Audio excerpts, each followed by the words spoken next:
اندھیرا ہمیشہ اپنے ساتھ روشنی اور ایک نئی امید لے کر آتا ہے۔ 19ویں صدی انقلابات اور اصلاحات کی ایک نئی امنگ لے کر آئی۔ پوری دنیا میں تبدیلیاں دیکھنے کو ملی اور انسانی زندگی کے ہر شعبے میں غیر معمولی ترقی ہوئی۔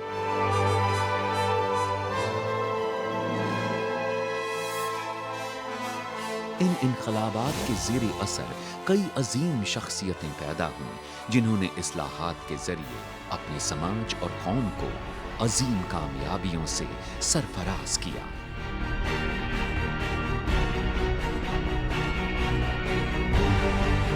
اسی دور میں ایک عظیم شخصیت اور رہنما پیدا ہوئے جن کا نام تھا سید احمد خان۔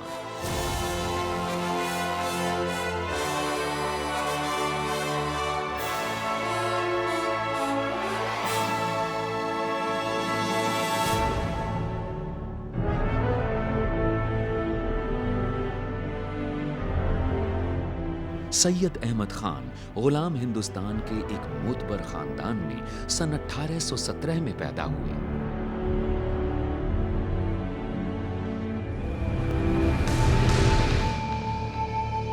وقت ہمیشہ کچھ اپنے انداز سے گردش کرتا ہے۔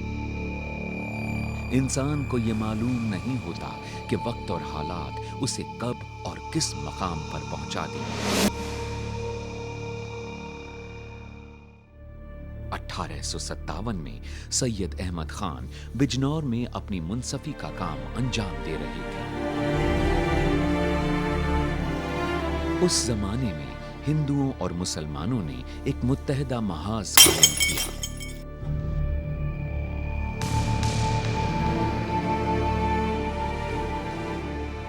اور انگریز حکمرانوں کے خلاف پہلی جنگ آزادی کا علم بلند کیا۔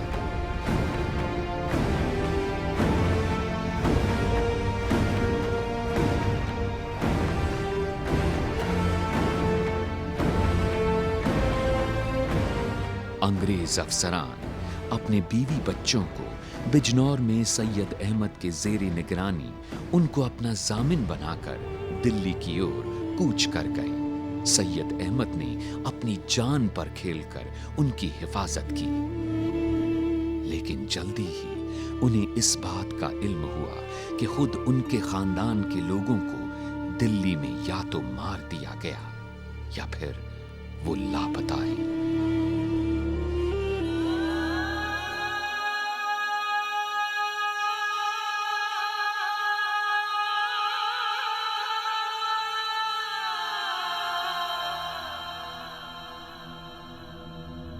اس خانہ جنگی میں ان کے گھر کے زیادہ تر مرد مارے گئے تھے اور ان کے بیوی بچے کسی طرح جان بچا کر میرٹھ بھاگنے میں کامیاب ہو گئے تھے۔ ماں اور خالہ استبل میں نیم بے ہوشی کی حالت میں پائی گئی۔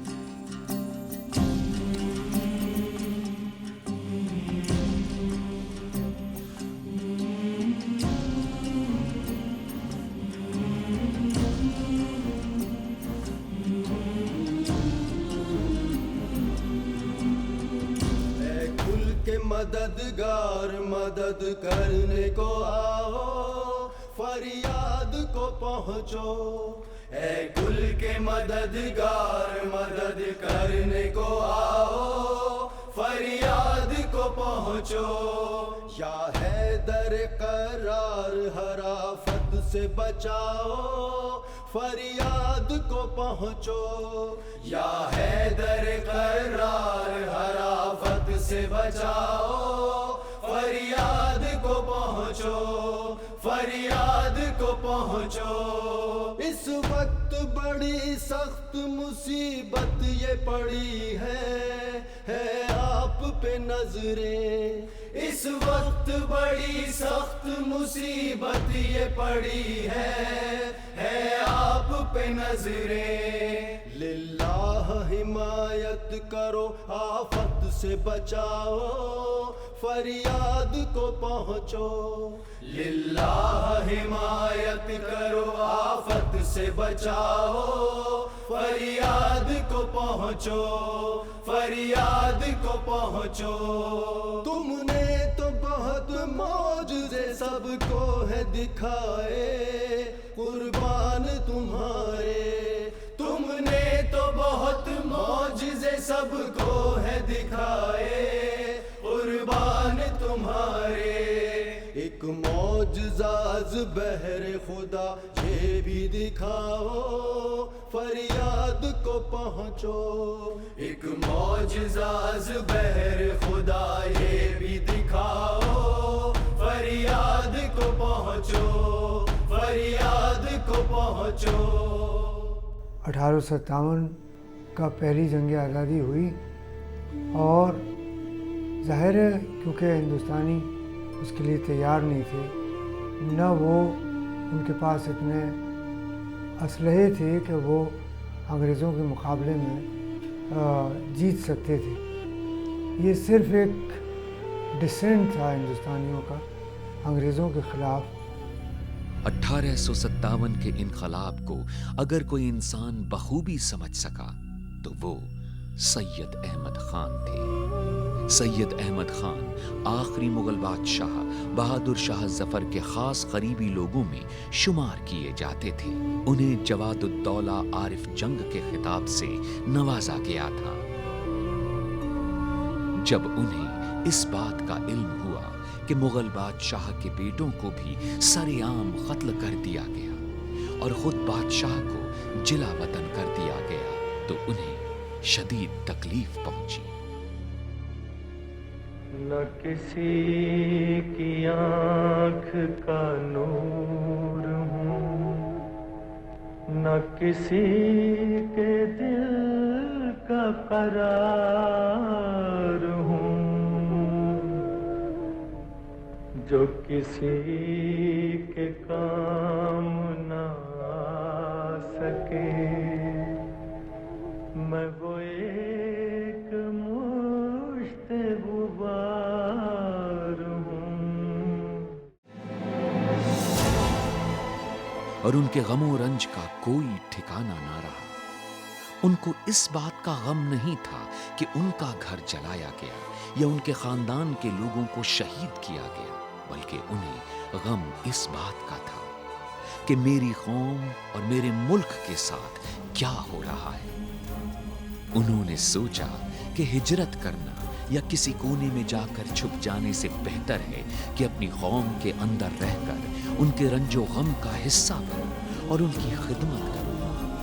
ان کے پزمردہ دلوں میں ایک بار پھر جان ڈال سکوں. 40 سال کی عمر میں 1857 کا غم ایسا تھا کہ اس نے ان کے سر اور داڑھی کے بال سفید کر دیے، اور وہ اتنے مایوس اور دل برداشتہ ہوئے حالات تھے کہ انہوں نے ایک وقت میں یہ فیصلہ کیا کہ مجھے ہجرت کر جانا چاہیے. وقت کا یہ تقاضا تھا کہ 1857 کی جنگ کے بعد کی جو پسپائی تھی اور نفسیاتی طور پر مسلم قوم جس طرح سے شکار تھی اور ان کے ہمت و حوصلے ایک طرح سے سمجھیے کہ بالکل نچلی سطح پہ آ گئے تھے. ایسے وقت میں ضرورت تھی اس بات کی کہ کوئی شخص آئے اور انہیں یہ بتائے کہ زمانے کے حالات اور زمانے کے تقاضے اور زمانے کے مطالبے کے اعتبار سے کس طرح اپنے آپ کو تیار کرنا ہے. لیکن پہلی جنگ آزادی 1857 نے ان کی زندگی کو پوری طرح سے بدل کر رکھ دیا.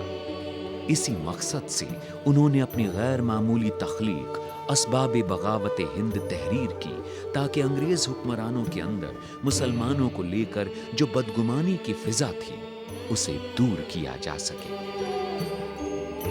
کتاب میں ریکارڈڈ بھی ہے کہ مجھے جو کام کرنا تھا وہ میں کر چکا. اب اگر انگریز مجھے مروا بھی دیں تو مجھے کوئی غم نہیں ہوگا اس کا. لہٰذا سر سید نے پارسل بھیج دیا، اس کا انگریزی ترجمہ ہوا اور برٹش پارلیمنٹ میں اس پر بحث ہوئی. کچھ ممبر پارلیمنٹ نے تو یہاں تک مشورہ دیا کہ اس شخص نے برٹش امپائر کی بڑی توہین کی ہے اور اس شخص پہ مقدمہ چلا دینا چاہیے اور سخت سے سخت سزا دینی چاہیے. تو انہوں نے بہت جگہ ایسا ہوا کہ جہاں ہندوستانیوں کی عزت نفس کا یا ان کی سیلف ریسپیکٹ کا سوال آیا تو سر سید نے ہمیشہ اس کی حفاظت کی اور انگریزوں کے خلاف بہت بار لکھا.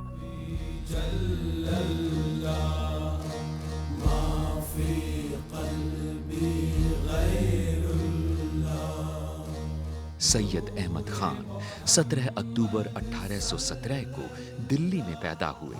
ان کا اصلی نام سید احمد تقی تھا، مگر بعد میں وہ سر سید احمد خان کے نام سے مشہور ہوئے. ان کا خاندان عرب سے ہجرت کر کے ایران اور افغانستان کے راستے ہوتا ہوا اکبر کے زمانے میں دلی پہنچا تھا.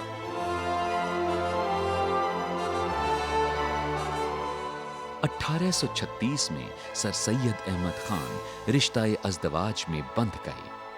ان کی بیگم کا نام پارسا بیگم مبارک تھا، جن سے انہیں 2 بیٹے سید حامد اور سید محمود اور ایک بیٹی امینہ پیدا ہوئی. اپنے بڑے بھائی کے ساتھ مل کر انہوں نے دلی میں اردو کا پہلا اشاعتی گھر قائم کیا اور سید الاخبار کے نام سے ایک اخبار جاری کیا. انہوں نے اپنی مشہور و معروف کتاب آثار الصنادید تخلیق کی اور دلی کے ادبی حلقوں میں شہرت پائی. اگر ان سب کو ہم دیکھیں تو پتہ چلتا ہے کہ سر سید احمد خان کا ہسٹری کی طرف بہت بڑا رجحان تھا. مثلاً آثار الصنادید جو ان کی کتاب ہے، وہ پہلا اٹیمپٹ ہے. اس سے پہلے نہ فارسی میں نہ اردو میں کوئی کسی اس زبان میں کوئی اس ٹائپ کی کتاب نہیں لکھی گئی. وہ آج ہمارے لیے ایک مثال ہے. اگر کوئی بھی آرکیولوجیکل ورک، میڈیول آرکیولوجی پہ کوئی بھی کام کرنا چاہتا ہے تو سر سید احمد خان کے اس آثار الصنادید کو نظر انداز نہیں کر سکتا.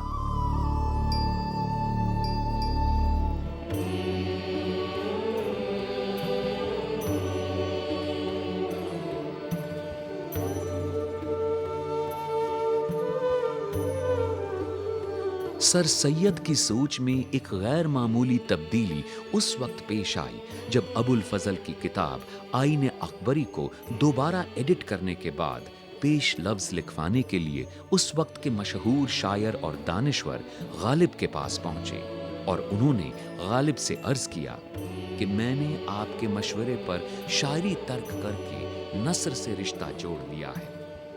غالب نے ان سے کہا کہ میں آپ کا بہت شکر گزار ہوں کہ آپ دونوں بھائیوں نے مل کر اپنے اشاعتی ادارے سید الاخبار کے ذریعے میرا دیوان شائع کیا، لیکن میں اس سلسلے میں ایک ضروری مشورہ دینا چاہتا ہوں. میں چاہتا ہوں کہ آپ پرانے ریتی رواج کو کچھ وقت کے لیے چھوڑ دیں اور دنیا میں ہو رہے زبردست سائنسی اور علمی انقلاب سے فیضیاب ہونے کی کوشش کریں. یہ مشورہ غالب کے علاوہ کسی اور سے ملنا ناممکن تھا. سر سید حالانکہ خود ایک بڑے پائے کے دانشور تھے، مگر ان چند لفظوں نے ان کی سوچ کو ہمیشہ کے لیے بدل کر رکھ دیا. سر سید اور مرزا غالب 2 ایسے آدمی ہیں جنہوں نے نثر کی طرف توجہ دینے کی کوشش کی. سر سید احمد خان کی تحریک کو کسی ایک نظر سے دیکھنا میرے خیال سے بہت ناانصافی ہے. وجہ یہ ہے کہ سر سید احمد خان کی تحریک کا اثر کئی سطحوں پہ پڑتا ہے. انہوں نے بنیادی طور پر سماجی اصلاح کا بیڑا اٹھایا، لیکن سماجی اصلاح کے لیے انہوں نے جس چیز کو سب سے زیادہ یہ سمجھا کہ بغیر اس کے کسی طرح کی اصلاح ممکن نہیں ہے، وہ کیا ہے؟ تعلیم. اس لیے انہوں نے تعلیم پہ زور دیا.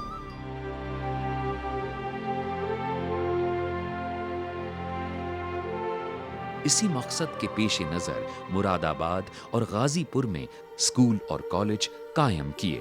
انہوں نے قوم میں بیداری پیدا کرنے کے لیے 1864 میں علی گڑھ میں ایک سائنٹیفک سوسائٹی کی بنیاد رکھی تاکہ لوگوں میں سائنسی اور منطقی سوچ کو فروغ دیا جا سکے.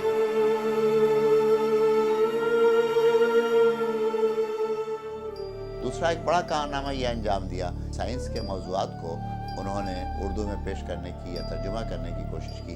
سر سید احمد خان نے صحافت کے میدان میں جو خدمات انجام دیں وہ بہت زیادہ طور پہ منظر عام پر نہیں آئی. لندن جانے سے پہلے سر سید نے سائنٹیفک سوسائٹی قائم کی تو اس میں بھی انہوں نے سائنٹیفک سوسائٹی کے ترجمان کے طور پر انسٹیٹیوٹ گزٹ نکالا 1864 میں۔ تو سر سید گویا ہندوستان کے پہلے صحافی تھے جو ایک مقصدی صحافی تھے، یعنی صحافت اس زمانے میں مشن تھی، اس سے پہلے اور مشن رہی۔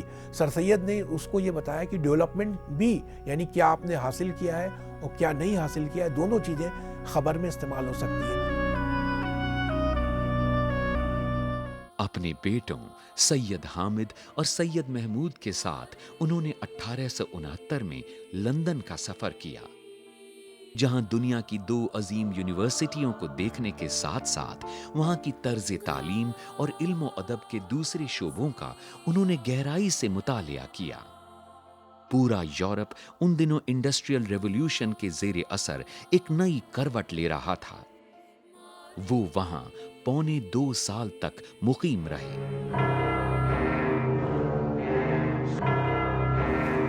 ولیم میور 19ویں صدی کا ایک مشہور و معروف دانشور اور بیوروکریٹ تھا۔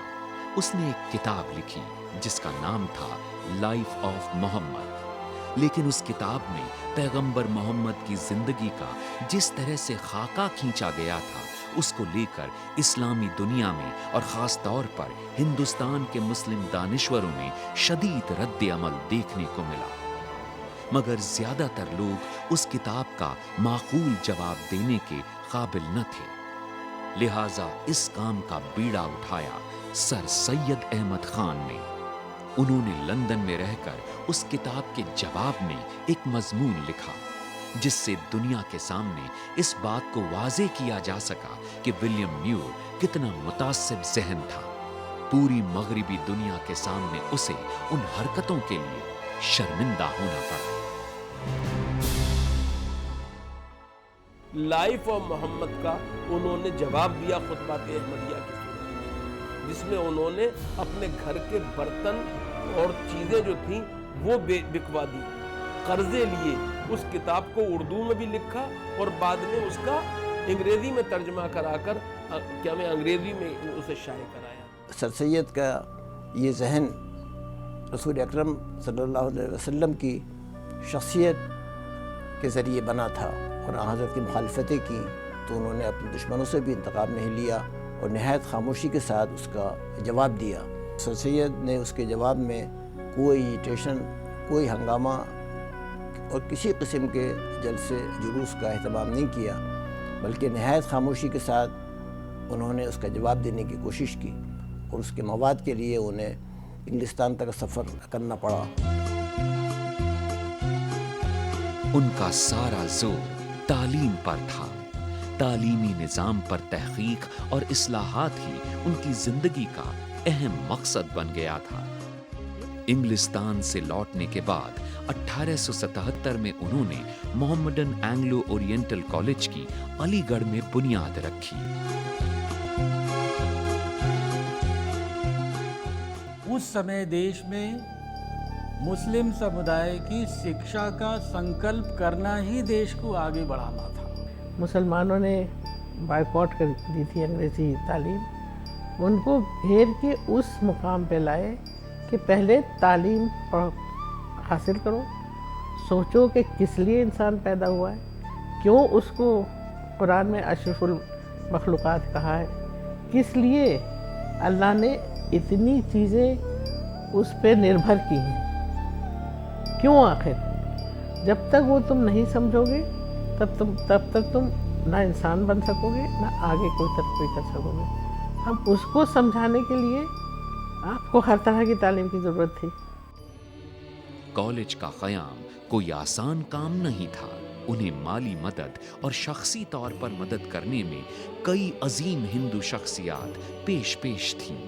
سر سید نے اس ادارے کو پروان چڑھانے کے لیے بہت سارے لوگوں سے چندے کی اپیل کی، مگر چند لوگوں نے ہی ان کی مدد کی۔ انہوں نے اپنے مقصد کو حاصل کرنے کے لیے غیر روایتی طریقوں کا بھی استعمال کیا، جیسے ڈرامہ۔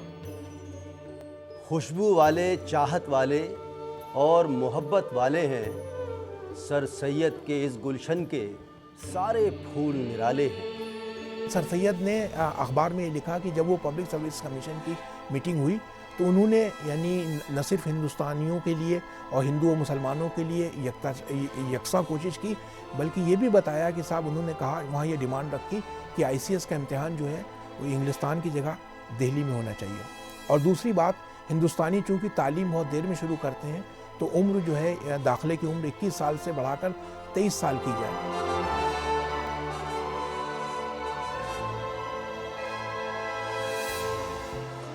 سر سید نے اپنے ادارے میں کافی بڑی تعداد میں ہندو اساتذہ کو بحال کیا اور ہندو بچوں کو بہت عزت اور شفقت سے نوازا. علی گڑھ مسلم یونیورسٹی کا پہلا گریجویٹ بھی بابو ایشوری پرساد تھا. یدی آج کا ہی آنکڑا دیکھیں تو ہم یہ دیکھتے ہیں کہ جس سنستھا میں جو کہ ان کی بنائی ہوئی ہے، جس میں اس سمے بھی ہندو ودیارتھیوں کی سنکھیا تھی، الیکھنی آج بھی ہے. پہلے بھی جو ہندو بچے ہیں انہوں نے بھی ٹاپ کیا ہے. ہندوستان میں بہت تیزی سے تبدیلیاں رونما ہو رہی تھیں. انگریزی سرکار نے ہندو کا پانی اور مسلمان کا پانی ریلوے اسٹیشنوں اور دوسرے اہم مقامات پر الگ کر دیا تھا. یہاں تک کہ زبان کی سطح پر بھی انہوں نے ہندوؤں اور مسلمانوں کو بانٹنے کی ایک ناپاک سازش رچی. لیکن سر سید نے اس کی پوری قوت سے مخالفت کی. انہوں نے کہا کہ اگر ہندوستان میں کسی ایک ہی زبان کو رائج کرنا ہے تو پھر ملی جلی زبان اردو کو رائج کریں، جو نہ ہندوؤں کی زبان ہے اور نہ مسلمانوں کی ہے. وہ اس بات سے ڈرتے تھے کہ زبان اور تہذیب کو اگر مذہب کے نام پر تقسیم کر دیا گیا تو پھر آنے والے وقت میں یہ زمین بھی بٹ جائے گی اور یہ آسمان بھی بٹ جائے گا. لیکن انگریز حکمراں ایک گہری سازش میں پہلے سے ہی مشغول تھے.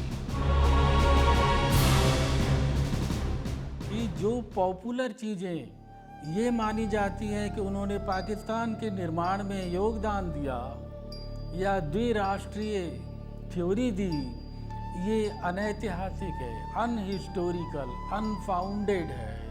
اس کا کوئی آدھار نہیں ہے، جس میں پاکستان کی اس سمے کلپنا ہی نہیں تھی جب وہ جیوت تھے. اس لیے یہ ان پر تھوپا ہوا ایک آروپ ہے جس سے آج کی راجنیتی میں کچھ لوگوں کا مقصد صدھ ہو سکتا ہے. سید کا ظاہر تعلیم میں جو انہوں نے وہ کیا وہ تو تھا ہی، مگر ایک جو دل سے جو سیکھی ہے انہوں نے، ایک انسانیت کی ڈور جس میں سب بندھے ہیں، وہ دل کی چیز ہے. وہ عشق ہے، وہ ایک جنون ہے جو انہوں نے تعلیم کے ذریعے سب کو پہنچانے کی کوشش کی.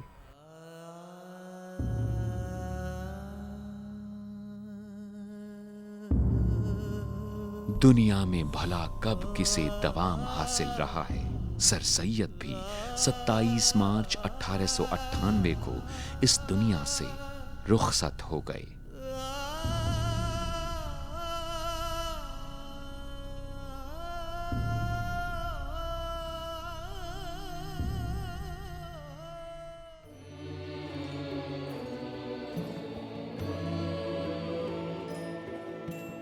لیکن ٹھیک ان کے انتقال کے 22 سال بعد سن 1920 میں ان کے college Mohammedan Anglo oriental college کو یونیورسٹی کا درجہ دے دیا گیا. اس عظیم شخصیت کی یادگاریں آج بھی اس یونیورسٹی کے ذرے ذرے سے نمایاں ہیں.